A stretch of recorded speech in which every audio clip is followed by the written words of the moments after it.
دنیا بھر میں ہنرمند نوجوانوں کا دن منایا جا رہا ہے، جو نوجوانوں کو روزگار، باعزت کام اور کاروبار کے لیے مہارتیں فراہم کرنے کی اہمیت کو تسلیم کرنے کے لیے منایا جاتا ہے۔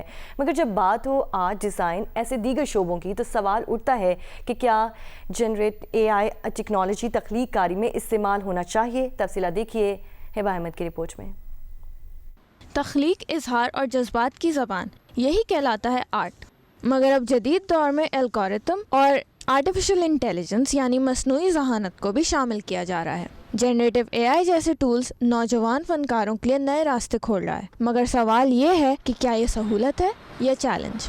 AI کو اگر ہم صحیح سے انالائز کریں تو وہ آرٹیفیشل انٹیلیجنس، ایک تو آرٹیفیشل ہے اور ہم اوریجنل ہے، تو ہم کو اس سے بالکل نہیں ڈرنا چاہیے۔ اور دوسری چیز یہ وہ انٹیلیجنٹ ہے، آف کورس وہ انٹیلیجنٹ ہے، لیکن کریٹیو نہیں ہے۔ کریٹیوٹی سب ہماری ہے، تو کریٹیوٹی اب کیا ہے کہ اگر مجھے کوئی اسکل مل گئی، اگر میری کریٹیوٹی میں اگر مجھے کوئی اسکل مل گئی ہے، کوئی جو مجھے تھوڑی سی آسانی کسی چیز کی مل گئی، تو مجھے ایکسیپٹ کرنا چاہیے اس کو، سب چیزوں کا۔ جنریٹو AI کے بڑھتے ہوئے استعمال کے ساتھ کئی فنکار مانتے ہیں کہ اس کا مقصد آرٹسٹ کی مہارتوں کو بہتر کرنا ہے، لیکن کئی سوال اٹھاتے ہیں کہ اگر فن پارے سے تخلیقی کام ہی نکال دیا جائے تو کیا آرٹ ورک بھی رہتا ہے؟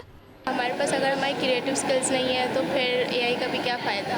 اگر ہم ٹوٹلی اس پہ ڈپینڈ کر رہے ہیں تو پھر ہماری سکلز بھی کام نہیں آئے گی شاید۔ ہمیں کوئی کلر کمبینیشن سمجھ میں نہیں آ رہا تو ہم AI سے لے لیتے ہیں سجیشن کہ ہمیں کلر کمبینیشن کے بارے میں، تو وہ AI سے لے لیتے ہیں، باقی اگر کوئی جنریٹڈ پکچرس نہیں لیتے ہم۔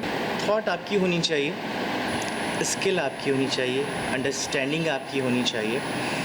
تو میرا خیال یہ ہے کہ اگر آپ AI سے ہیلپ لے کر بھی کچھ کرتے ہیں تو بھی جینوئننس جو ہوتی ہے وہ رہتی ہے۔ جس طرح ہم اپنے ہاتھ سے کام کر کے اس کو انہینس کرتے ہیں یا بہت اچھا کرتے ہیں کام کو، تو AI کو تو جتنا حکم ملتا ہے، جس طرح اس کو گائیڈنس ملتی ہے، وہ اتنا ہی کام کر سکتا ہے، لیکن ہم اپنا برین یوز کر کے اس کو اور اچھا اور کریٹیو بنا سکتے ہیں۔ ماہرین کا کہنا ہے کہ AI کا مقصد سیکھنے، سمجھنے اور تربیت کے لیے استعمال ہو، لیکن اس کا مکمل انحصار انسان کے سوچنے سمجھنے کی صلاحیت پر منفی اثر ڈال سکتا ہے۔ کیمرہ مین طلحہ خان کے ساتھ ہبہ احمد، جیو نیوز، کراچی۔